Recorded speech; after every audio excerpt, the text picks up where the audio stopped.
Hello everyone, my name is Deepika. I am your psychologist today.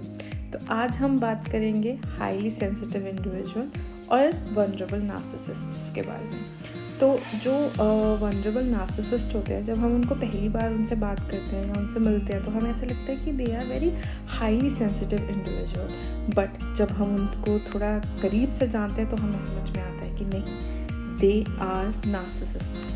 Okay, जो emotionally sensitive individuals होते हैं और जो नार्सिसिस्ट होते हैं, इन लोगों के ट्रेट्स बहुत सेम होते हैं। दोनों ही बहुत ज़्यादा इमोशनली सेंसिटिव होते हैं, बहुत ज़्यादा रिएक्टिव होते हैं, बहुत जल्दी ओवरवेल्म हो जाते हैं, ऑलवेज सीक करते हैं सोशल सपोर्ट को। तो हमें इन दोनों के बीच का कोर डिफरेंस जानना बहुत ज़रूरी है ताकि हम आइडेंटिफाई कर सकें जो हमारे सामने आ रहा है वो एक नार्सिसिस्ट है या एक हाईली सेंसिटिव इंडिविजुअल है। ओके, तो हम एग्जांपल्स के थ्रू जाएंगे वन बाय वन कि ये इन दोनों के बीच में कोर डिफरेंस क्या होता है। ठीक है, तो जैसे जो हाईली सेंसिटिव इंडिविजुअल होगा, अगर उसको किसी ने क्रिटिसाइज़ किया, ठीक है, तो वो हर्ट महसूस करेगा। जो नार्सिसिस्ट होगा वो भी इमोशनली सेंसिटिव होगा क्रिटिसिज्म पर वो हर्ट से ज़्यादा इस तरीके से बात को लेकर जाएगा, डिफेंसिव हो जाएगा कि इसने मुझे बोल कैसे दिया, और वो उसको अपनी ईगो पर ले जाएगा। वो अपनी वनरेबिलिटीज़ को छुपाने की कोशिश करेगा, ना कि अपनी वनरेबिलिटीज़ पर हर्ट होगा या दुख मनाएगा। नहीं, वो बहुत डिफेंसिवली उस चीज़ को ले जाएगा। जो हाईली सेंसिटिव इंडिविजुअल होगा है ना, वो हमेशा सोशल सपोर्ट के लिए जाएगा। वो सोशल सपोर्ट मांगेगा कि वो कनेक्शन, वो जेन्युइन कनेक्शंस ढूंढेगा। वो ढूंढेगा कि कोई उसको अंडरस्टैंड कर सके।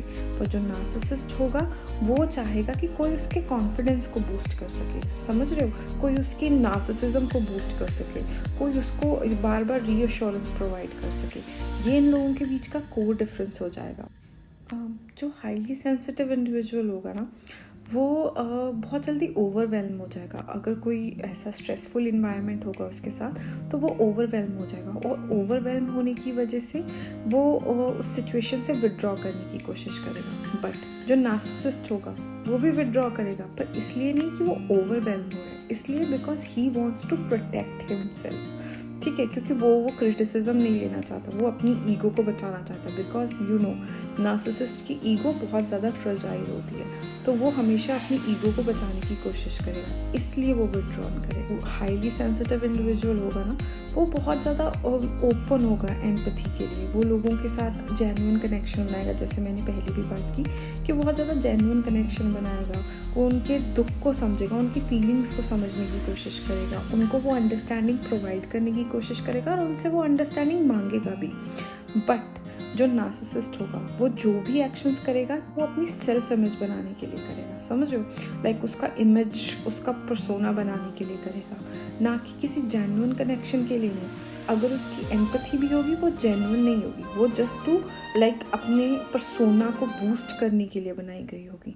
तो these are the basic code. हमें ऐसे बहुत सारे इंडिविजुअल मिलते हैं जो हमें स्टार्टिंग में लगता है कि they are very highly sensitive individual, but they are the vulnerable narcissist. तो हमें उनकी आइडेंटिफिकेशन करना बहुत ज़्यादा ज़रूरी है। तो these are the things which will help you. Thank you guys.